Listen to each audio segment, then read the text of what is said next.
Los dejo hermanos a mi hermanito, Jesse Moreno. Gracias, Gerardo, gracias. Muy buenas noches, comunidad de San Marcos, ¿cómo están? Bendito sea Dios, gracias por la invitación. Es un honor para mí, una gracia siempre venir a compartir. Me invitó por ahí Julio a venir a compartirles, pero ni siquiera lo veo a él. Nomás nos vino aquí a dejar el paquete, ¿verdad? No, qué bueno. Un muy buen líder y con mucho gusto aceptando la invitación. Yo lo que quiero hacer, lo que me propongo el día de hoy es habilitarlos a ustedes, darles herramientas, darles conocimiento, instrucción, porque ungidos ya están. Amén. Ya estamos ungidos por el Espíritu Santo, todos aquí somos bautizados, ¿verdad? Entonces yo lo que quiero hacer el día de hoy es habilitarlos para vivir la misa domingo con domingo como Dios quiere. ¿Y de qué manera quiere Dios que vivamos la misa? Bueno, los padres del Concilio Vaticano II nos dejaron una enseñanza muy bonita, que nuestra participación en la misa debe de ser de tres maneras. Nuestra participación en la misa debe de ser consciente, activa y fructífera. Me da mucho gusto ver aquí a la hermanita tomando notas. Quisiera que fueran más, que tomara nota, pero bueno, esta comunidad debe de tener una extraordinaria memoria, así que pero si traen algo con qué anotar, anoten, porque entre el oír, el escribir, el después volver a releer, ahí está también la acción del Espíritu Santo obrando a través de nuestro entendimiento, a través de lo poco que sé yo a venir a compartirles y en lo que van a ustedes a leer después. Así que si traen con qué, pues anoten, ¿ok? Eso es lo mejor. Y si no, ahí luego me dicen cómo le hacen ustedes con esa memoria tan tremenda que han de tener. Entonces, ¿cómo les dije que debe ser la participación? Los que anotaron pues ya lo hicieron, los que no están... Consciente, activa y fructífera. ¿Qué quiere decir eso? ¿Qué quiere decir que nuestra participación en la misa sea consciente? Bueno, pues lo opuesto de consciente es ¿qué? Pues inconsciente, ¿verdad? Había un señor que yo veía que se dormía en la misa y tú sabes, ¿no? La gente, cómo somos, ¿no? Luego criticando al hermano. Pues el hermano tenía una enfermedad de narcolepsia que a cada rato se dormía. Hay que tener cuidado. Pero eso es lo opuesto, ¿verdad? Estar inconsciente. No, nosotros queremos estar conscientes, o sea, ¿qué quiere decir eso para nosotros? Que estamos despiertos, que sabemos lo que significa lo que estamos haciendo, los ritos, los símbolos, las oraciones, todo lo que se hace. Y para eso estamos aquí el día de hoy, para concientizarnos, para aprender. Consciente, activa. ¿Qué quiere decir que nuestra participación sea activa? ¿Qué quiere decir eso? ¿Qué quiere decir que nuestra participación sea activa? Y les pregunto a ustedes, no nada más es pregunta retórica, también quiero su participación. ¿Participar cómo? Que estemos atentos a cada... Bueno, empezando por la atención, ¿verdad? Sí. ¿De qué manera involucrándonos?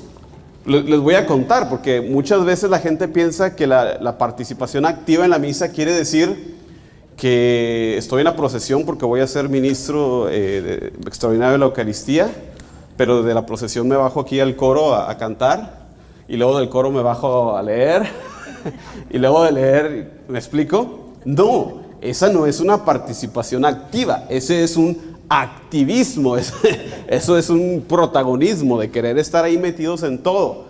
Pero yo sé que aquí en San Marcos no hay nadie de eso, ¿verdad? Aquí no ocurre nada, no, eso en otros lados, no. Denle chance a los demás, aquí hay mucha gente, aquí no hay que, es que nadie quiere. Bueno, pues si no dejas el puesto, pues ¿cómo van a entrar los demás? No, dales chance, no sean malos, ¿ok? Consciente, activa y fructífera. ¿Qué quiere decir que nuestra participación en la misa sea fructífera? Que dé frutos de conversión. ¿Qué significa eso, hermanos? ¿Qué puede significar eso?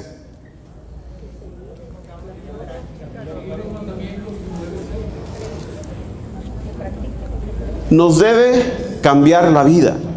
La manera en que tú entras de la misa no puede salir de la misma manera. Nuestra participación en la misa debe de ir cambiándonos. Porque ¿cuál es nuestro propósito como cristianos, hermanos y hermanas? ¿Cuál es nuestro propósito en la vida?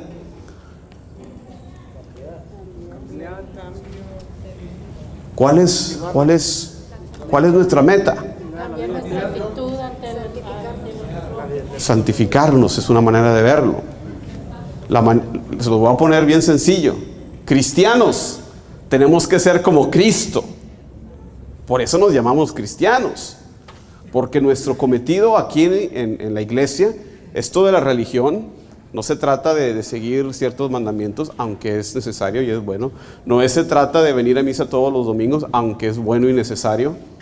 Se trata de nuestra relación con Dios, una relación que nos va cambiando, que mientras más nos acercamos a Dios, mientras más nos acercamos a esa fuente de gracia, a esa divinidad, nos vamos haciendo cada vez más como Él. Esa es la belleza de los santos, que radian la luz de Dios, se van pareciendo cada vez más a Él. Ese es nuestro llamado. Entonces, así debemos de terminar en nuestra participación en la misa.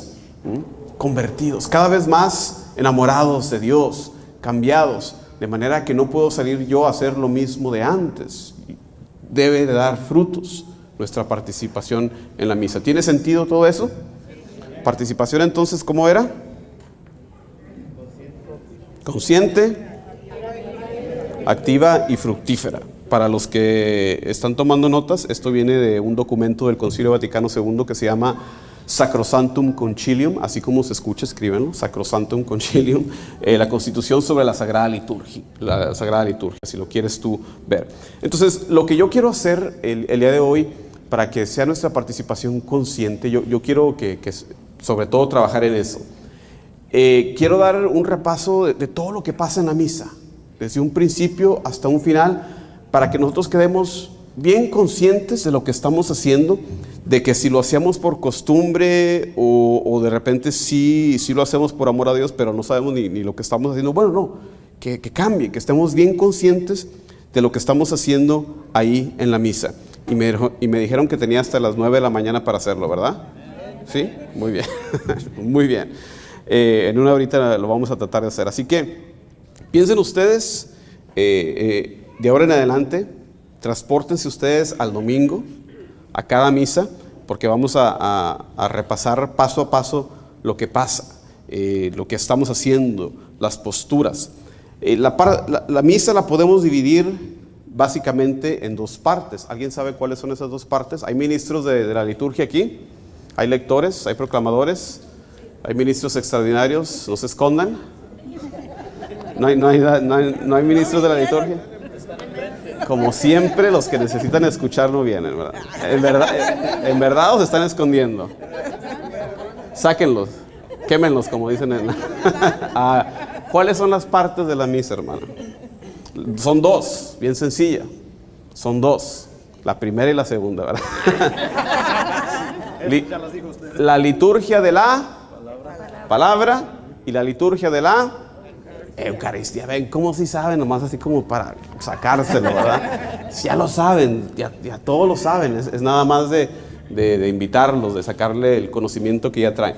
Liturgia de la palabra, liturgia de la Eucaristía. A grandes rasgos podemos dividir la misa en esas dos grandes partes.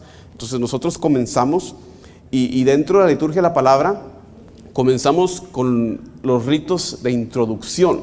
Los ritos de introducción son las primeras cosas que suceden, porque llegamos a misa, estamos ahí ya sentaditos, ¿verdad? Pero ahora tenemos que entrar a la celebración, que no sea una masa de gente que nada más ahí estamos por casualidad. No, tenemos que congregarnos, tenemos que reunirnos como asamblea, y para eso tenemos el canto de entrada. El canto de entrada es muy importante porque es el que nos empieza a unir como asamblea. A una sola voz cantamos. Y el canto de entrada, ¿a quién le toca hacer eso? ya una espantosa X, ¿no? Le toca a todos. Al coro no le toca nada. ¿Y dónde están los del coro? Levanten la mano. Al coro, se los voy a dejar bien claro, al coro no le toca otra cosa que guiar al pueblo en oración, en canción. Son los líderes, o sea, pero nos van guiando al pueblo. No son nada más especial más que en eso. Yo sé que una vez más aquí en San Marcos no pasa eso, ¿verdad? De que se quieran lucir o que... No, ¿verdad? Aquí no hay de eso. Entonces, que nos quede bien claro, no. El canto de entrada es de la comunidad. Y el coro está ahí para guiarnos, ¿verdad? Para guiarnos en ese canto. Entonces, con el canto de entrada nos congregamos en una sola voz. Nos reunimos como asamblea. Ya no estamos ahí nada más por casualidad, sino que estamos ahora congregándonos como familia para celebrar el banquete eucarístico del Señor. Entonces comenzamos con eso. Y mientras está sucediendo este canto de entrada, ¿qué es lo primero que sucede dentro de estos ritos introductivos? ¿Qué es lo que está sucediendo al mismo tiempo? Entra la procesión, ¿verdad? Del sacerdote y los demás ministros que le acompañan, ¿verdad? Si hay monaguillos, si hay un diácono, ahí los lectores que haya. Si es una ocasión solemne, ¿qué es lo que pueden hacer también? Pueden incenciar, llevan el incienso, sobre todo en ocasiones más solemnes. Y fíjense ustedes, pongan esto en mente, porque lo que están haciendo ya es significativo. Esta procesión, es lo que están haciendo, este caminar, ¿verdad? Se le llama procesión. Esta procesión ya nos habla de nuestro caminar en nuestra vida cristiana. Es símbolo ya de lo que estamos haciendo, porque piensen ustedes, ¿hacia dónde se dirige esa procesión? Hacia el altar, que representa ¿a quién? A Cristo. Eso somos nosotros, eso nos representa a nosotros. Nuestro caminar en nuestra vida de fe, que vamos caminando y nos dirigimos hacia Cristo. Si lo estamos haciendo bien, ¿verdad? Porque hay otros que vamos, ¿verdad? Al revés. Vamos alejándonos de Cristo, ¿no? Como el hijo pródigo, hasta que tocamos fondo como él y entonces nos volteamos y decimos, me volveré a la casa de mi Padre. No, tenemos que derechito ir a la casa del Padre. Y es lo que simboliza esa procesión del sacerdote, celebrante y los ministros, que llega al altar. ¿Y qué es lo que hace el sacerdote? Y si hay por ahí el diácono, ¿qué hace? Un beso al altar. ¿Qué significa eso? ¿Qué significa eso? Sí se han fijado, ¿verdad? ¿Qué simboliza eso? ¿Qué significa? Es un saludo que demuestra el amor, que demuestra el reconocimiento. Bueno, es que el actor principal de aquí no es el sacerdote, no es nadie sino Cristo. Cristo es el protagonista de esta celebración. El sacerdote está celebrando en la persona de Cristo. Entonces, un saludo litúrgico demostrándole su amor, su reconocimiento de que Cristo es el actor principal.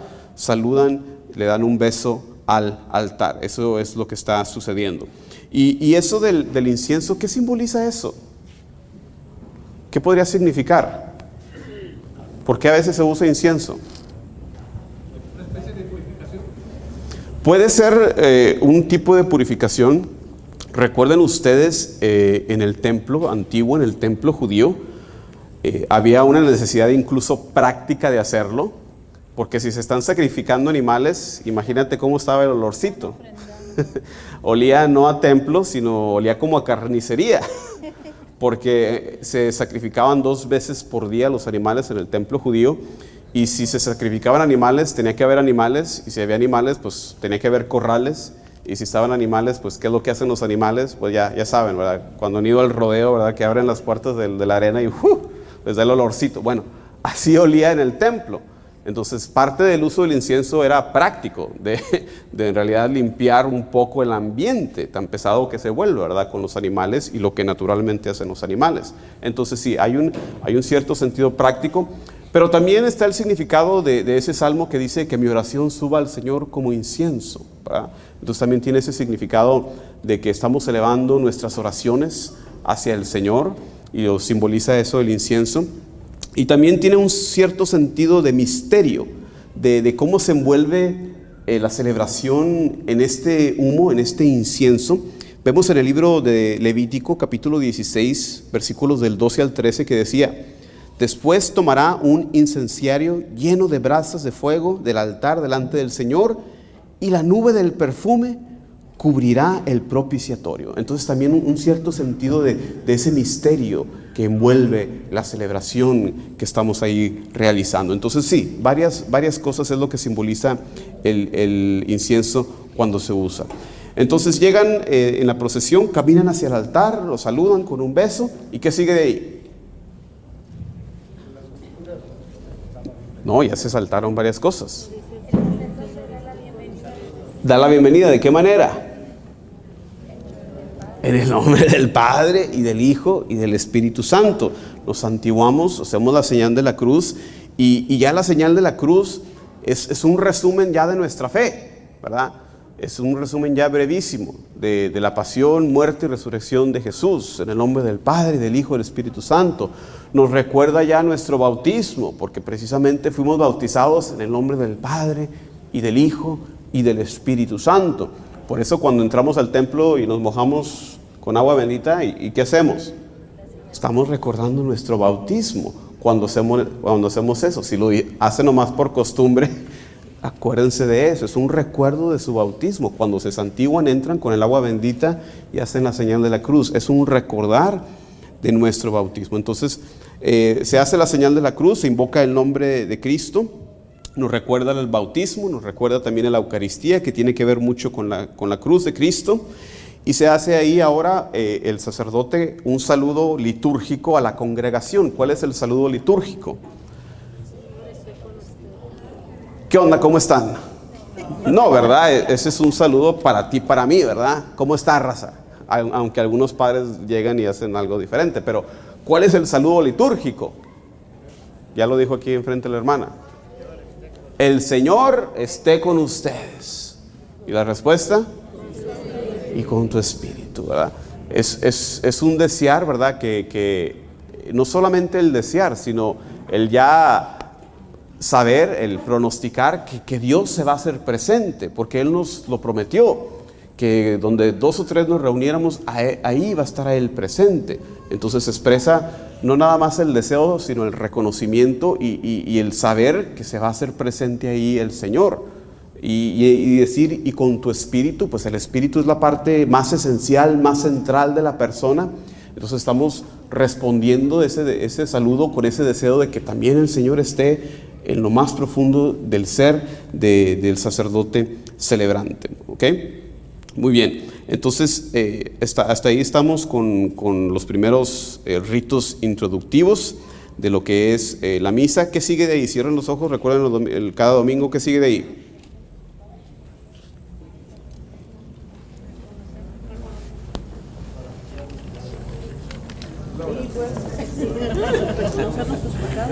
Reconocemos nuestros pecados, empezamos, tenemos el acto penitencial,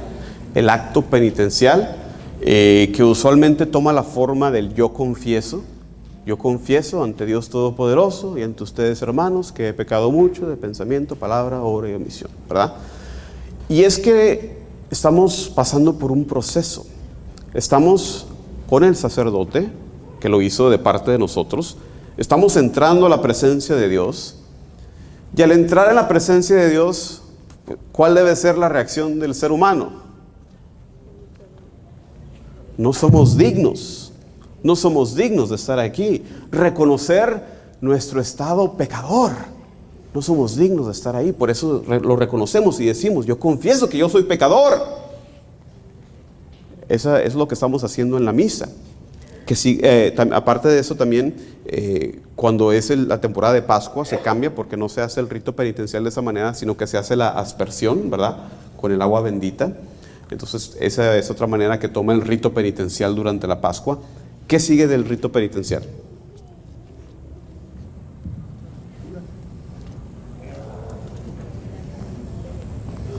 Hay gente aquí que ha estado viniendo a misa por 60, 50, 40, 30 años. No, todavía no. Todavía no, se están comiendo varias partes. Todavía no. ¿Ven la necesidad de estar conscientes? Qué bueno que no sabían. Al menos algo se van a llevar el día de hoy. Sigue el Señor ten piedad. El Señor ten piedad. Es el acto penitencial, yo confieso, está el Señor ten piedad. A veces, cuando se hace cantado, a veces se incorporan los dos, están juntos, pero son en sí dos partes. El yo confieso, el acto penitencial, y luego el Señor ten piedad. Porque fíjense el proceso. Una vez más, estamos entrando en la presencia de Dios, reconocemos que no somos dignos, que somos pecadores, y al reconocer eso, ¿qué nos queda hacer? Clamar piedad y misericordia al Señor. Señor, ten piedad. Ese grito del ciego, que se daba cuenta que pasaba por ahí Jesús, y que le grita: Jesús, Hijo de David, ten compasión de mí. Eso es lo que estamos haciendo, reconociendo nuestro estado pecador y sabiendo que solo Jesús nos puede salvar. Señor, ten piedad. Cristo, ten piedad. Señor, ten piedad. Muchas veces se puede hacer este Señor, ten piedad en su idioma original. ¿Cuál es su idioma original de esta parte? No, tampoco. A los que han tomado clases conmigo saben que son 3 opciones nada más. El latín, 4. Hebreo, arameo, ¿y cuál más les falta? El griego. El griego. Kyrie eleison, Christe eleison. Una vez más, Kyrie eleison, Christe eleison. Es la única parte de la misa que sobrevive en el idioma original de la liturgia, que era el griego. Un dato interesante, nada más para que lo anoten en sus notas, ¿ok? ¿Qué sigue de ahí? Ahora sí, ya van agarrando calor, qué bueno. Gloria. Ahí va el proceso una vez más. Estamos entrando a la presencia de Dios, reconocemos que somos pecadores, clamamos a la misericordia de Dios, y al sabernos perdonados, al sabernos acogidos, al sabernos salvados por Dios, ¿cuál es nuestra respuesta? Gloria a Dios en el cielo, que es no otra cosa que ese himno angélico que nos da Lucas en su evangelio, ¿verdad? Los ángeles en la natividad de Jesucristo, es lo que claman ellos, ¿verdad? Gloria a Dios en el cielo y en la tierra paz a los hombres que aman al Señor. Es el himno angélico entonces, y este himno que es el más bello, más popular, más antiguo canto cristiano que llega hasta nuestros días. Y es hermoso porque imagínense, se glorifica a Dios, se bendice, se alaba, se da gracias, se celebra su santidad. Solo tú eres santo. Entonces, eso es lo que estamos haciendo, un gozo agradecido por el Señor que nos perdona, que nos redime, que nos acoge. Entonces, el gloria, una parte de la misa que propiamente puede ser cantado. Es muy apropiado. Originalmente fue un cántico, ¿verdad? de los ángeles, entonces muy apropiado que sea cantado. ¿Qué sigue de ahí? Alguien sacó ya un misal o algo, ¿verdad? Ya hicieron trampa. No, ya vi que la trae aquí. Muy bien, muy bien. La oración colecta. ¿Por qué oración colecta? ¿Porque se hace la colecta ahí? No, eso viene después. Oración colecta, ¿por qué? Porque el sacerdote está reuniendo, o sea, colectando, ¿verdad? Está reuniendo, colectando todas nuestras oraciones, y él las está ofreciendo a nuestro Dios. Por eso se le llama oración colecta. Que se dice algo del día, o si es una celebración en especial, el sacerdote nos invita a orar, ¿verdad? Oremos, y el sacerdote entonces ofrece nuestra oración. Y con esta oración colecta termina la parte de lo que es los ritos de entrada, los ritos introductivos, como tú les quieras llamar, ritos de entrada, con esta oración colecta. Y también aquí debe de haber un cierto silencio. La liturgia debe de estar marcada por momentos de silencio. El silencio es parte esencial de la liturgia. No sean ustedes como personas que yo veo que nada más hay un momento de silencio y empiezan a voltear como, ¿qué le pasó al padre? ¿Se le pasó? ¿O se le olvidó lo que sigue? ¿O qué onda? No, debe de haber momentos de silencio en la liturgia, es parte esencial. Hay que darle cabida a ese recogimiento, ese momento de oración, en momentos como este, como antes de las lecturas, como después de las lecturas, para reflexionar en lo que escuchamos. La consagración, obviamente, después de la consagración, después de la comunión, etcétera. Hay muchos momentos de silencio. Muy bien, ahora sí que sigue en una misa dominical. La primera lectura. Entonces estamos pasando de los ritos iniciales, de los ritos de entrada. Ahora, ¿a qué parte? Ahora sí, a la liturgia de la palabra en sí, en un domingo común y corriente, con una primera lectura. Y usualmente la primera lectura, como ustedes saben, ¿viene de dónde? Usualmente viene del Antiguo Testamento, ¿verdad? A menos de que sea temporada de Pascua, ¿verdad? Porque ahí se lee ¿de dónde? ¿De qué libro? De los Hechos de los Apóstoles, ¿verdad? Porque durante la Pascua lo que estamos haciendo es, estamos dando un recorrido por cómo los primeros cristianos, las primeras comunidades cristianas vivían esa fe, ¿verdad? Inmediatamente después de la resurrección. Pero sí, usualmente la primera lectura viene del Antiguo Testamento, y también muy importante para nuestros propósitos. Tienen que darse cuenta que usualmente la primera lectura va ligada con el tema del Evangelio. Así que pónganle atención, porque usualmente tienen algo en común, tienen un tema, van ligadas. La segunda lectura ya es otra cosa, ¿verdad? Pero lo que es la primera y el Evangelio usualmente van ligadas. Entonces, si ustedes se preguntan, pues, ¿cuál es el tema de la misa de hoy? Pues el tema siempre es el mismo, ¿verdad? Jesús, ¿verdad? No es que tenga un sabor de la semana ni de un tema. No, sí hay un tema que se trata, pero obviamente la centralidad del misterio pascual, ¿verdad? Muy bien. ¿Qué sigue de ahí? Salmo. Los que dijeron segunda lectura se comieron el Salmo. Sigue el Salmo, también es parte muy importante. El Salmo también debe ser cantado, si es posible, porque originalmente los Salmos eran también cantados. Y los Salmos también son oraciones hermosas, porque lo que las Sagradas Escrituras usualmente nos narran, se vuelve aquí en los Salmos oración, se vuelve canción. Entonces también parte muy importante, no nada más es el intermedio musical, ¿verdad? Como se hacía antes, ¿verdad? En el cine o en el teatro. No, es parte centralísima de lo que es la liturgia. Y una vez más, coro, no le cambien el salmo, no es el que yo me sepa o el que a mí me guste, es el que debe de ser, ¿ok? Después voy a decirle algo a los demás ministerios, traigo para todos, no crean que nada más... Yo era antes también miembro del coro, por eso como que a veces tengo una espinita y también todavía. Pero bueno, Dios me ayudará a sanar algún día, a recuperarme. Muy bien, ¿qué sigue de ahí del Salmo? Segunda lectura. Segunda lectura, ¿ya se viene de dónde? Del Nuevo Testamento. Muchas veces, por ser la mayor parte del Nuevo Testamento, alguna epístola de Pablo, ¿verdad? Aunque puede ser de alguna otra parte. Y ya hay que recordar que las lecturas, después de la renovación de la liturgia, vienen en diferentes ciclos, ¿verdad? Para el domingo, ¿cuántos ciclos hay? Son 3 ciclos, ¿verdad? A, B y C. Ahorita estamos en el ciclo A. Y la diferencia es que hay un evangelio asignado a cada ciclo. Ahorita en el ciclo A, ¿qué evangelio es? ¿Qué evangelio es ahorita? Mateo. Mateo, luego Marcos y al final Lucas. Y Juan por ahí se trata durante el año, también sobre todo durante la Semana Santa, el Triduo Pascual, se maneja mucho el evangelio de Juan también. ¿Ok? ¿Qué sigue de la segunda lectura?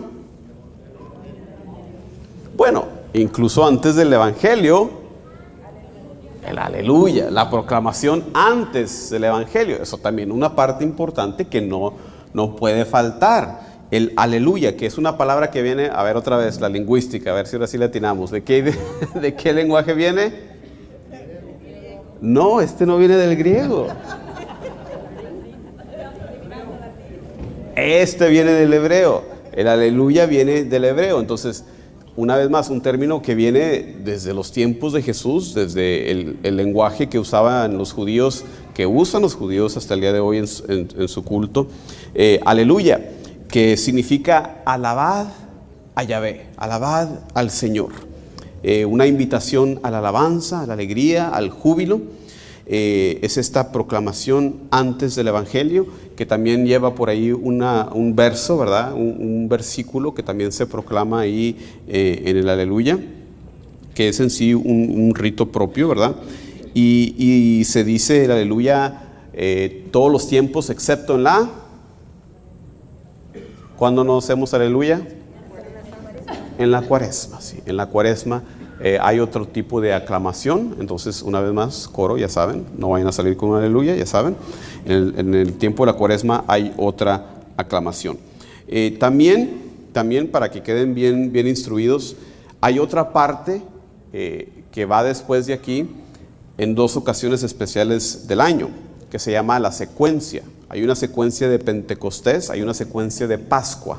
No sé si se han fijado, que también puede ser cantada, también puede ser recitada. Entonces, antes había muchas, con las reformas litúrgicas quedaron nada más 2, la de Pascua y la de Pentecostés. Son las que son obligatorias. Por ahí hay otras que también se pueden usar, pero las que son obligatorias, que se deben seguir, son la secuencia pascual y la secuencia de Pentecostés.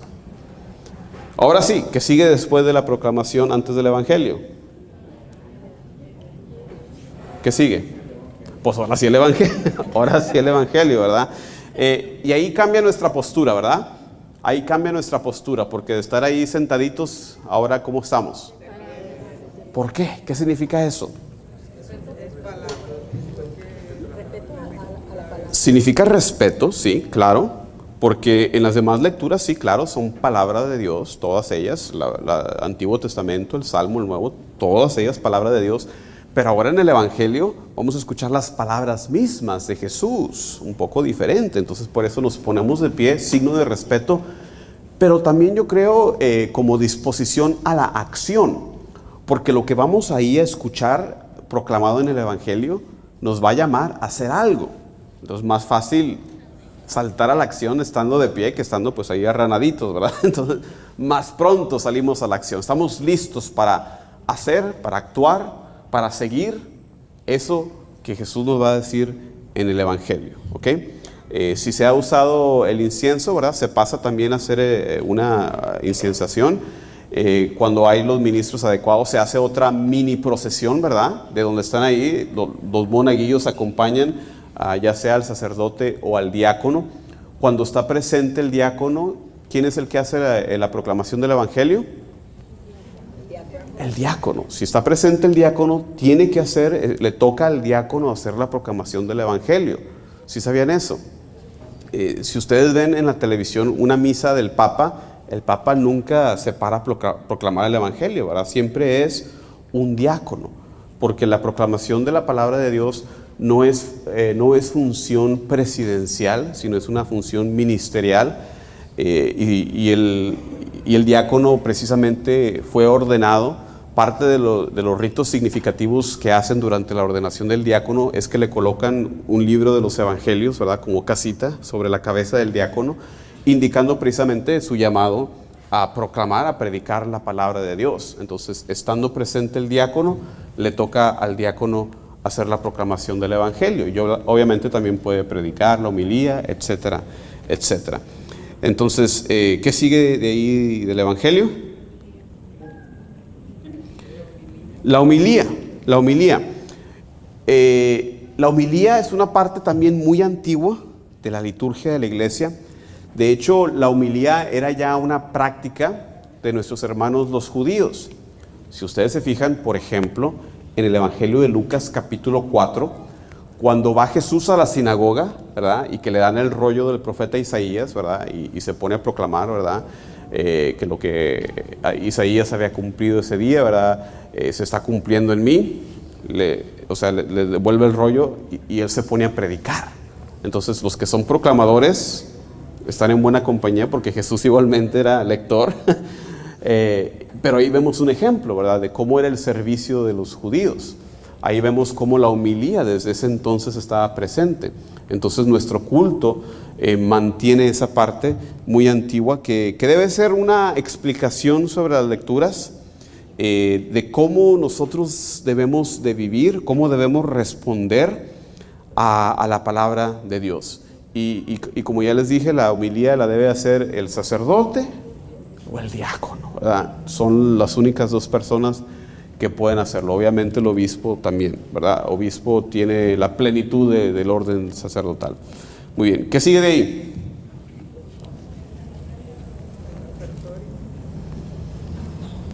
Todavía no sigue el ofertorio, todavía le falta.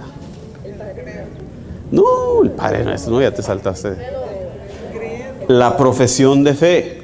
La profesión de fe que se puede hacer litúrgicamente de tres maneras. Que alguien me diga de qué tres maneras podemos nosotros hacer nuestra profesión de fe.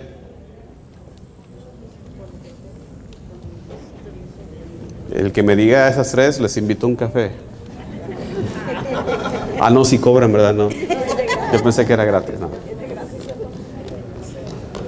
Hay tres maneras.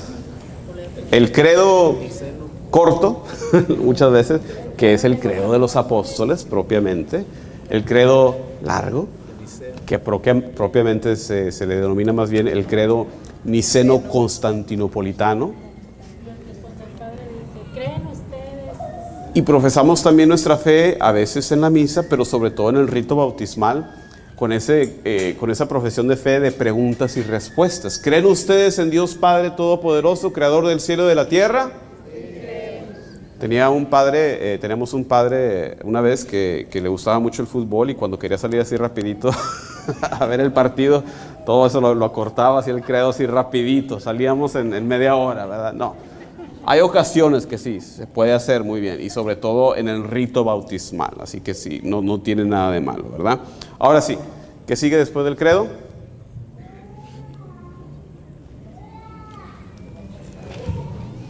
Una vez más, remóntense a todos los domingos de su vida que han venido a misa. La oración de petición. Las peticiones, ¿verdad? El nombre que se usa es más bien la oración universal. ¿Por qué se le llama oración universal? Porque pedimos por todo mundo, ¿verdad? Y hay un orden usualmente, si lo estamos haciendo bien, hay un orden que va de lo más universal a lo más local. ¿Se han fijado, verdad? Que empezamos que por el Papa, ¿verdad? Sus intenciones, los obispos, los gobernantes, los enfermos, y de ahí vamos bajando, ¿verdad? A la necesidad de la comunidad, o sea, me explico, de lo más universal, de lo más general a lo local. Pero sí, ahí sí se reza por todos. Esa es otra parte de la misa que es propiamente de nuestra parte, que nosotros nos toca realizarla. Por eso usualmente es un laico el que se para a decirla, y tenemos que participar con nuestra contestación, ¿verdad? Otra cosa que no les he mencionado, pero nuestra participación, el hacer nuestra la oración que el sacerdote presenta en nombre de nosotros, ¿cuál es? ¿Cómo hacemos nuestra la oración del sacerdote? Con nuestro amén. El sacerdote ofrece una oración y nuestra respuesta debe ser amén. Ahí sí va el amén, no en Facebook, ahí en los comentarios, que yo no sé por qué la gente los pone, no, porque ¿qué significa ese amén? Así sea. Es como darle nuestro sello de aprobación, como decir, sí, o sea, lo que está el Padre ofreciendo, yo es lo que creo, es lo que yo quiero. Es el unirnos, es el hacer nuestra la oración que el sacerdote está presentando a nombre de nosotros, ¿ok? Que no se nos olvide eso. Muy bien, con esta parte de la oración universal termina la fase ahora de la liturgia de la palabra. ¿Qué les dije que seguía?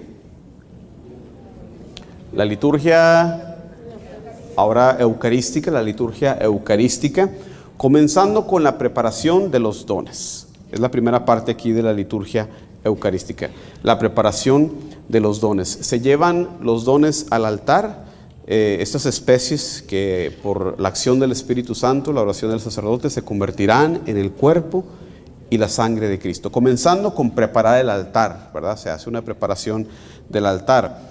que es el centro de esta liturgia eucarística. Se coloca el corporal, el purificador, el misal, el cáliz, y también cuando el cáliz, cuando no se pone en la credencia, se pone ahí. ¿Okay? Entonces es la primera parte. De ahí se traen las ofrendas, el pan y el vino, que son usualmente presentados por alguien de la comunidad, por los fieles. En la antigüedad, en tiempos antiguos, lo que se hacía es que la gente traía su pan y su vino de las casas. Entonces ya no se hace así, pero aún queda ese aspecto de que es uno de los fieles, parte de la misma comunidad, que traen al altar ese pan y ese vino que se van a bendecir. Y todavía nosotros cooperamos, ¿verdad? Porque ponemos nuestra ofrenda, que ahora es monetaria, ¿verdad?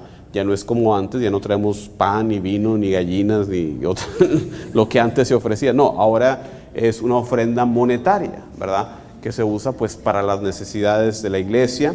A veces hay más de una colecta, ¿verdad? Porque hay otras necesidades también con las que debemos de ayudar. Entonces esto es la preparación de los dones. ¿Qué seguirá de ahí? Ahí ya viene un poco más complicado, ¿verdad? Bueno,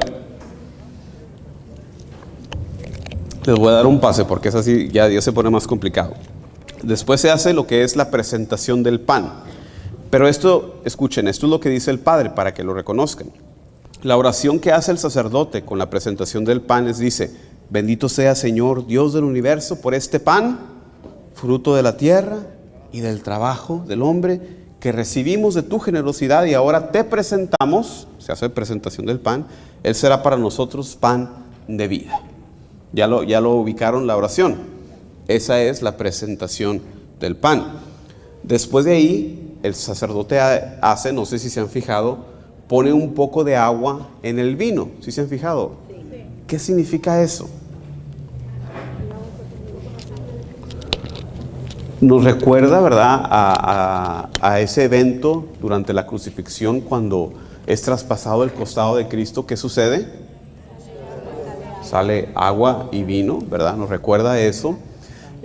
Simboliza también a esa comunión, a esa común unión de nosotros, el agua, y Jesús, el vino. También simboliza eso. Y de hecho, es algo que nos recuerda a cómo se celebraban las comidas en aquel entonces. En aquel entonces el vino no era como hoy, que hasta en una cajita lo sacas y te lo puedes tomar. No, en aquel entonces la calidad del vino era tal que de hecho se le tenía que poner agua porque era muy espeso. Entonces nos recuerda también que esto, lo que estamos celebrando, es un evento histórico. Nuestro Dios es un Dios de la historia. Jesús vino y, como nos dice el prólogo del Evangelio de Juan, puso su tienda de campaña aquí con nosotros. Entonces nos recuerda a este evento histórico. Lo que estamos celebrando es algo que sucedió en realidad. ¿Ok? Dentro de aquí se hace entonces, después de esta mezcla del agua y del vino, se hace la presentación del pan, la mezcla, y ahora se va a presentar. ¿Qué otra cosa tenemos aquí? Ahora el vino. Y la oración es esta: bendito sea, Señor Dios del universo, por este vino, fruto de la vid y del trabajo del hombre, que recibimos de tu generosidad y ahora te presentamos. Él será para nosotros bebida de la salvación. Ya lo ubicaron, ¿verdad? Si se ha venido usando incienso, ese es el momento en que también toma el incenciario y bendice las ofrendas, ¿verdad? Se da la vuelta y todo eso. También se lava las manos el sacerdote. ¿Qué simboliza esto?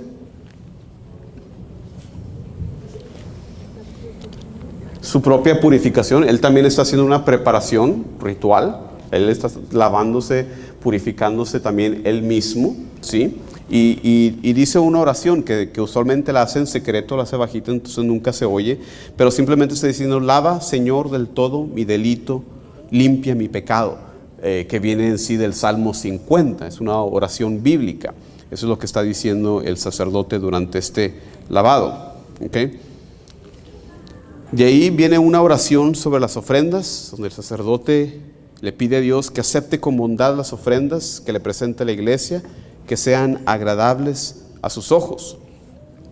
Y ahora sí, después de la presentación de las ofrendas, entramos a lo que es el centro, ahora sí, de la plegaria eucarística. Y para que se ubiquen una vez más, cuando el sacerdote dice, oren hermanos para que este sacrificio mío y vuestro sea agradable a Dios Padre Todopoderoso.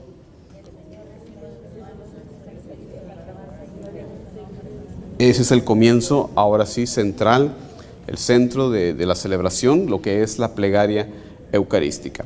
Y dentro de esto también hay varias partes para los que están anotando, comenzando con la acción de gracias, que es muy importante, porque de hecho la palabra Eucaristía significa ¿qué? La palabra Eucaristía significa ¿qué? Acción de gracias. ¿De qué idioma viene? Una vez más, 4 posibilidades. ¿Quién dijo? Del griego, viene del griego, Eucaristía, acción de gracias, en la cual el sacerdote, a nombre de todos nosotros, a nombre del pueblo, está glorificando a Dios, dándole gracias por la obra de salvación, y lo que dice es esto: en verdad es justo y necesario, es nuestro deber y salvación, darte gracias. Lo que estamos haciendo aquí es una acción de gracias al Padre, ¿ok? Y por eso se le llama Eucaristía. ¿Qué sigue de ahí? A ver si ahora sí se ubican.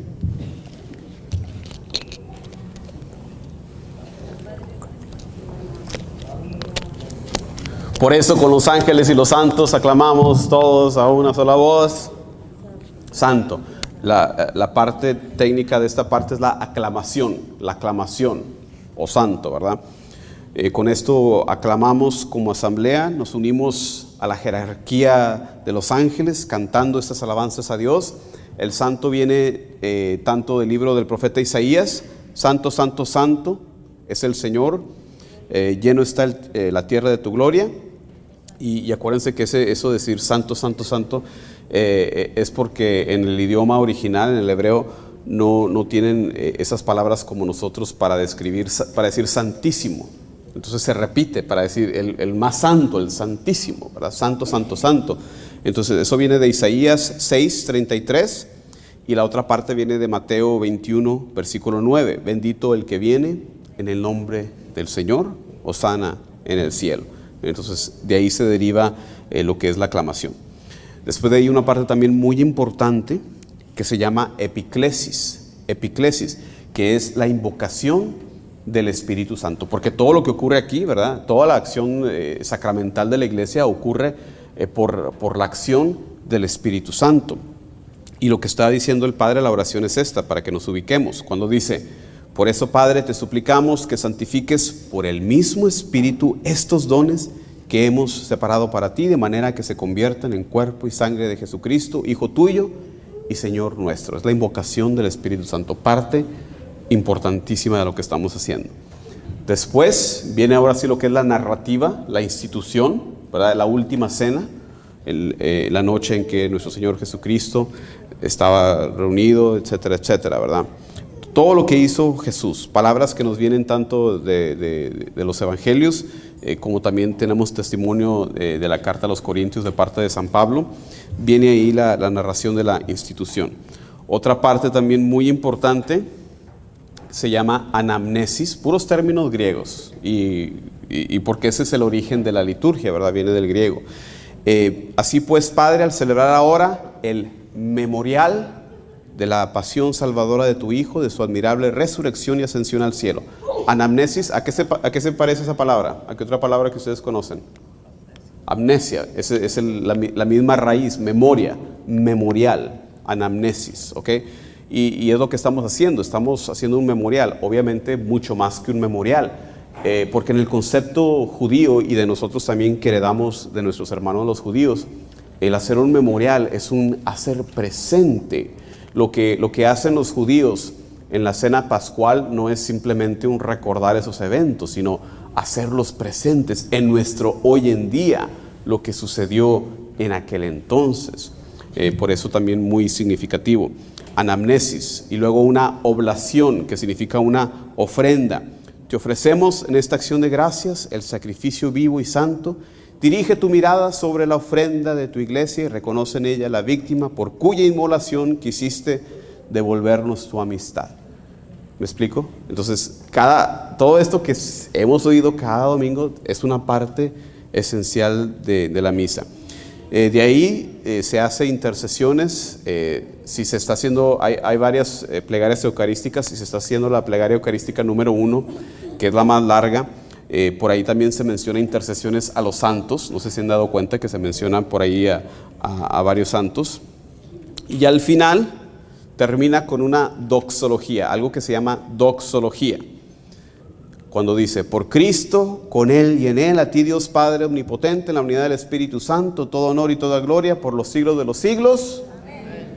Y ese es el gran amén, o sea, el amén de todos los amenes, o sea, el que más debemos de enfatizar, y usualmente se canta, ¿verdad?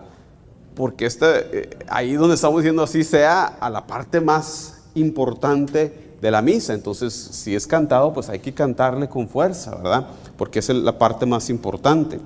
¿Qué sigue de ese gran amén? Padre nuestro. Termina en sí esta parte. Ahora sigue el rito de la comunión. El rito de la comunión. Y es que acuérdense que la Eucaristía es un sacramento muy especial, porque la Eucaristía, a diferencia de los otros sacramentos, se celebra en dos momentos. Se celebra en dos momentos diferentes. Se celebra el momento de la consagración y se celebra también, se observa, el momento de la repartición, o sea, la comunión, el compartir la Eucaristía. Por eso usamos dos nombres diferentes. La comunión es cuando se reparte y la consagración es cuando se consagran los elementos para que se conviertan en el cuerpo y la sangre de Jesucristo. ¿Tiene sentido eso? ¿Ok? Eucaristía y comunión. Por el hecho de que hay dos momentos, por eso hay dos tipos de ministros. Está el ministro de la Eucaristía y está el ministro de la comunión. ¿Quién es el ministro de la Eucaristía? El sacerdote únicamente, el obispo que tiene la plenitud del sacerdocio, obviamente. ¿Quién es el ministro de la comunión? No. ¿Quién es el ministro de la comunión? El sacerdote y el diácono son los ministros de la comunión. Ahora, hay un ministro extraordinario, o sea, ordinariamente, sacerdote, y si está presente el diácono también es ministro de la comunión. Pero extraordinariamente la Iglesia ha permitido, ahora sí, ¿quién entra como ministro extraordinario y de la comunión? Ahí ya encontramos nosotros, ya entramos nosotros. Por eso cuando me dicen que soy ministro de la Eucaristía, digo, pues felicidades en tu ordenación. Y si eres mujer, pues ya sí me preocupo, ¿verdad? Porque nosotros no somos ministros de la Eucaristía. Somos ministros de la comunión y ministros extraordinarios. Así que cuando se presenten, si son ministros, digan, sí, soy ministro extraordinario de la comunión. Es el nombre correcto, ¿ok? Entonces entramos al rito de la comunión, empezando, ¿verdad?, con el Padre Nuestro, la oración dominical, que si me pusiera a explicar el Padre Nuestro, pues ahora sí que nos íbamos hasta las 9 de la mañana, ¿verdad?, porque podemos hablar muchísimo del Padre Nuestro, ¿verdad? El rito de la paz, que no nada más es una paz común y corriente. Jesús mismo nos dijo, ¿verdad? Mi paz les dejo, mi paz les doy. No la paz común y corriente como la paz que entiende el mundo, ¿verdad? Que una paz como ausencia de conflicto, no.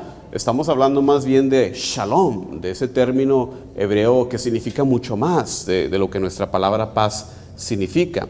Porque shalom significa vivir en comunión con Dios, vivir en esa paz que trae, no las riquezas, no las cosas de este mundo, sino vivir en completa unión con nuestro Dios.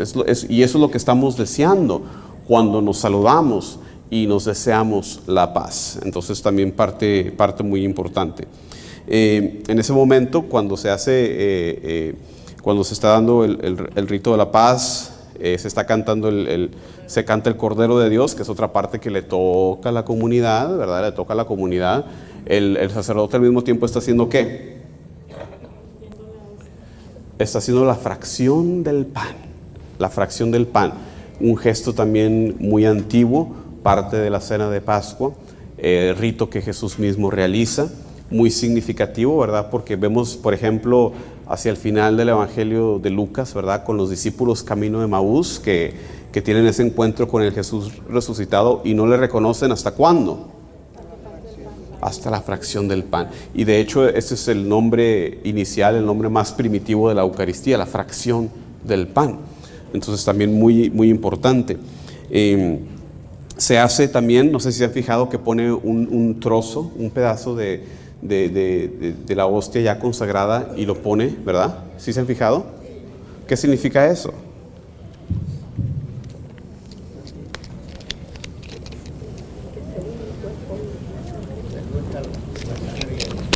Originalmente se traía pan consagrado en los años primeros de la iglesia de lo que era misa celebrada por el Papa, para demostrar la comunión, ¿verdad?, que tienen todas las iglesias católicas. Entonces, inicialmente se hacía eso, se traía pan consagrado, o sea, la Eucaristía consagrada de otra iglesia, de la iglesia del Papa, a otras iglesias. Entonces, tiene ese cierto sentido, de esa comunión, de esa unión de todas las iglesias que celebramos la Eucaristía, porque la iglesia católica no nomás es San Marcos, ¿verdad?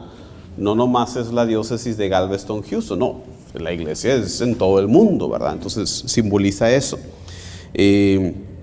Cordero de Dios, ¿qué sigue de ahí?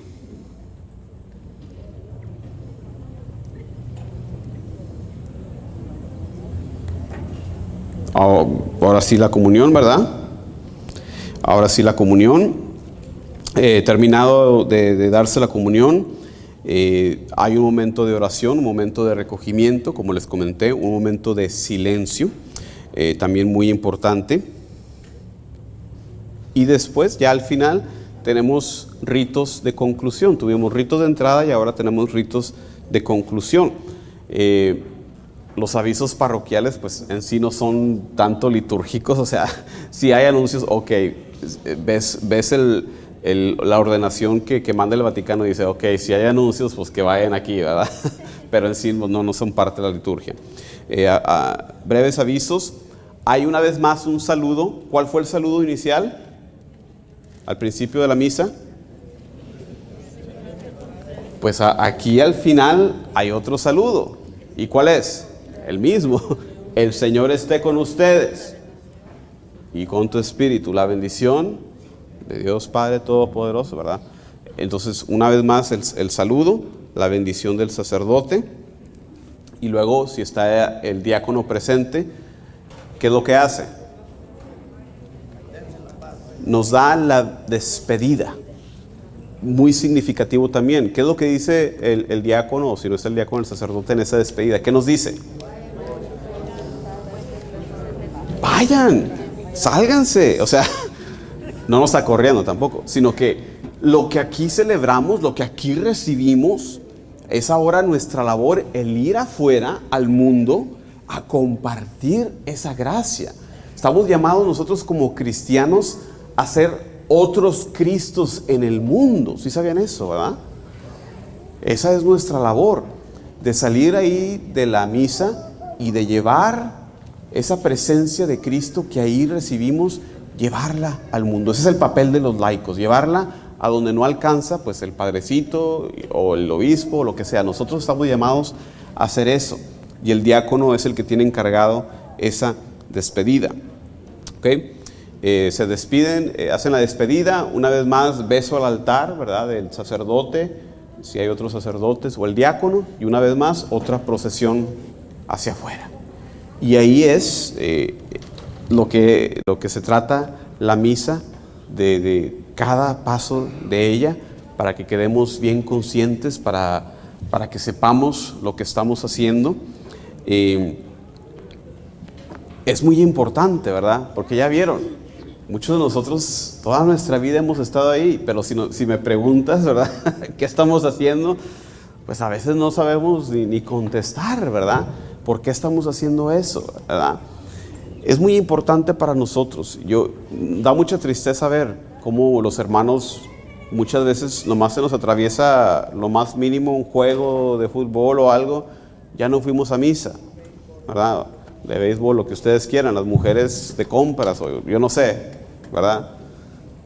Mientras los primeros cristianos preferían morir antes de perderse la celebración de la Eucaristía. En los primeros siglos, cuando había persecución por parte del Imperio Romano, les decían: sálvate, facilito, ofrece una ofrenda de incienso aquí al emperador. Y ellos decían: ¿por qué vamos a hacer eso? ¿Qué mal nos ha hecho Dios? Preferimos morir antes de abandonarle. Imagínense qué fe tan grande tenían ellos y qué fe tan pequeña tenemos nosotros, que si se pasa de una hora ya estamos: ay, el padrecito ya, ¿a qué horas vamos a salir? Y algunos hasta se salen antes de, ¿por qué? No, la misa es una completa. No les dije al principio una famosa advertencia que siempre les hago a la gente cuando enseño sobre la misa. Siempre le digo a la gente: ni se les ocurra por un momento preguntarme lo que típicamente pregunta la gente: ¿vale la misa si llego después de la primera lectura? ¿O vale si llego después de la segunda? ¿O después del evangelio? ¿O después? No me pregunten eso. Se me olvidó decirles. Qué bueno que nadie lo preguntó. Porque si se me sube la temperatura. ¿Por qué? Porque imagínense, pónganlo de esta manera. Ustedes no se preguntan de sus hijos o de su viejo. No se preguntan: ¿qué tanto le puedo poner de lonche aquí al marido? En vez de 3 tacos le pongo 2. En vez de 2 le pongo 1. O nomás las tortillas ya. Ustedes no se preguntan qué tan poquito le pueden dar al viejo o a los hijos, ¿verdad? Le pongo el peanut butter and jelly o nomás las puras tapas. Ustedes no se preguntan qué tan poquito les puedo dar antes de que se me enfermen, ¿verdad? No, ustedes le dan hasta de más, ¿verdad? Por eso estamos los señores ya pasaditos, ¿no? Porque quieren darle lo mejor. Pero cuando vienen las cosas de Dios, fíjense esa pregunta: ¿qué tan poco le puedo dar a Dios antes de que se enoje? Esa es la actitud que estamos nosotros demostrando cuando hacemos ese tipo de preguntas. ¿Qué tan poco le puedo dar a Dios? 1 hora nada más de nuestra semana al Dios que nos lo da todo, que nos creó, que nos ama, que nos mantiene en existencia segundo por segundo, que tiene hasta el último cabello de nuestra cabeza contados. Y 1 horita no se la podemos dar. Yo creo que sí podemos hacerlo, ¿no? Yo creo que sí podemos hacerlo. Entonces, no pregunten eso, porque la misa es todo el conjunto. Yo contestaría, si me obligan a contestar, le digo: bueno, ya si no llegaste temprano, si no hiciste una preparación, porque parte de observar el domingo, que es mandato de Dios, debe de ser reservar el domingo para que se vuelva día del Señor. Y nos dio ese mandato nuestro Dios desde el principio, desde la creación. Él crea el mundo ¿en cuánto tiempo? 6, y en el 7º, y al mismo tiempo nos invita a descansar. ¿Descansó Dios porque dijo: ay, qué cansado fue esto de la creación? No, ¿verdad? ¿Para qué descansó Dios? Para recrearse en la creación, en lo que había creado, y invitarnos a hacer nosotros lo mismo. El Papa Benedicto XVI, antes de ser Papa, como cardenal Joseph Ratzinger, escribió un libro muy influencial sobre la liturgia que se llama El espíritu de la liturgia. Y nos dice, imagínate, ¿qué hubiera sido de nuestra relación con Dios si hubieran sido 7 días de trabajo sin descanso? ¿Cuál es nuestra relación de nosotros como criaturas con Dios si Dios no nos hubiera mandado a descansar? ¿Cuál sería nuestra relación?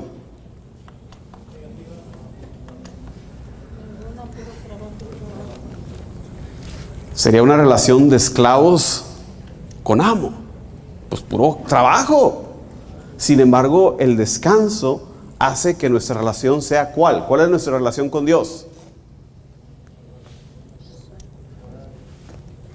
Es una relación familiar, somos sus hijos, es nuestro Padre. Es ahí la importancia del descanso.